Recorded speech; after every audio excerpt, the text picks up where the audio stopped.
Salam alaikum, bonjour les amis, j'espère que vous allez tous bien. Alors je vous propose aujourd'hui la recette d'un pain maison aux céréales sans pétrissage.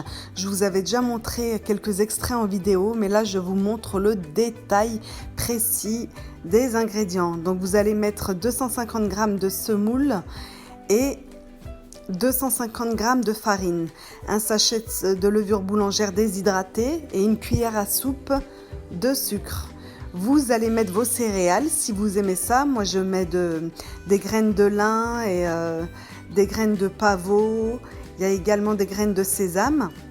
Vous n'êtes pas obligé d'en mettre, hein, vous pouvez le faire nature. Vous allez saler et en fait on va ramasser notre pâte avec du lait normal à température ambiante.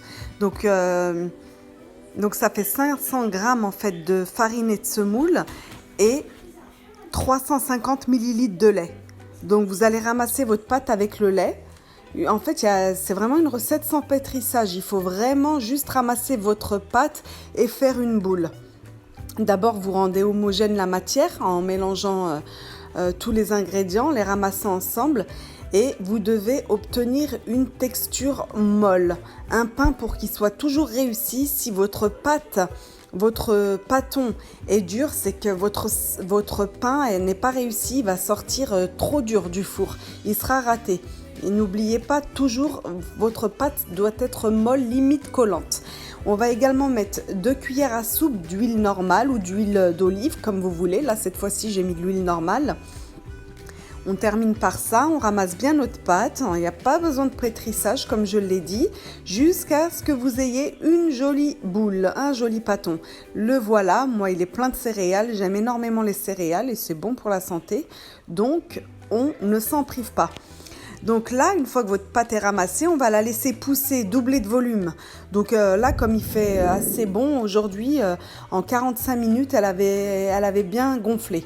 Donc une fois qu'elle est gonflée, eh ben, je vais tout simplement, alors avant de l'aplatir, je vais faire ma texture dans un bol. Je vais mettre un œuf entier, 2 cuillères à soupe d'huile normale, 2 cuillères à soupe de lait et un peu de sel. On va mélanger cette texture et une fois que c'est fait, tout est prêt, on n'a plus qu'à reprendre notre pâte qui a doublé de volume, comme je vous ai dit, au bout de 45 minutes, elle était prête, vous voyez, elle a bien gonflé. Je vais prendre une plaque allant au four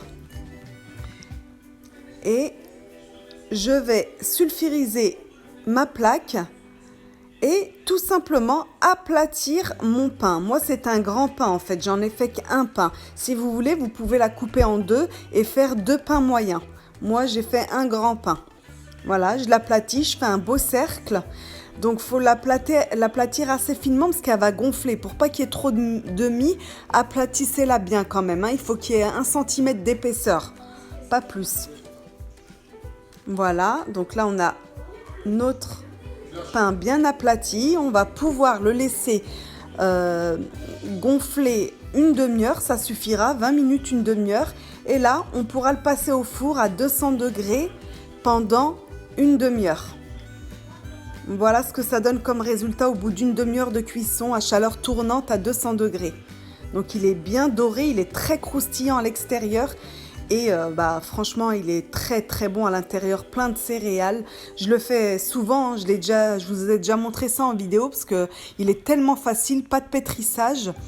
Regardez, il n'y a pas trop de mie à l'intérieur, donc il n'est pas bourratif. Vous le mangez au petit déjeuner ou avec un plat en sauce, au goûter, avec de la confiture. Franchement, matin, midi et soir, il n'y a aucun problème. Et donc, c'est vrai que je le fais très très régulièrement quand j'en ai le temps. En plus, très rapide à faire. Voilà les amis, je vous laisse sur les dernières images de ce pain. Je vous dis à très bientôt.